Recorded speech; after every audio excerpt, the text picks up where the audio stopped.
ببین با من چیکار کردی کثافت آشغال. اقبال پا قشنگه. خدا تعالی اسمت گوشم هم نخورده.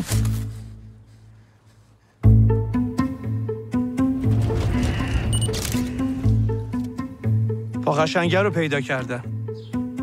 تو واقعا کی هستی؟ بعد اینکه شما رو گرفتم بعد 2 هفته دوباره اومدن سراغ من. به جرم اجتباه تبانی و تبلیغ علیه نظام منو گرفتن. فقط میخوام کمکم کنید ببینم خودشه یا نه.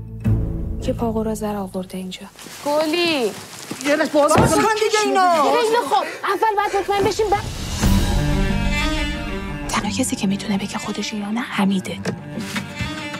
چند نفر مگه تو این شهرن که پای راستشون تو همونجا مصنوعی باشه؟ حق نداره بهش دست بزنه. تا وقتی نگفت اقبال کسی حق نداره دست.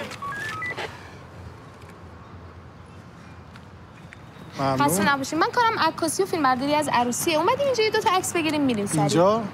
آره ویو به این قشنگی. کجا بره؟ زندگی منو به گو کشیده حالا هم بره. من 1-2 نفر می خودش یعنی دست بردار نیستم. این چه شده؟ نمیدونم واقعا که ولی اگه اونا با خشونت با ما برخورد کردن ما هم باید با اونا با خشونت برخورد کنیم. به این 5 دقیقه وقت بدین هممونو اعدام میکنه.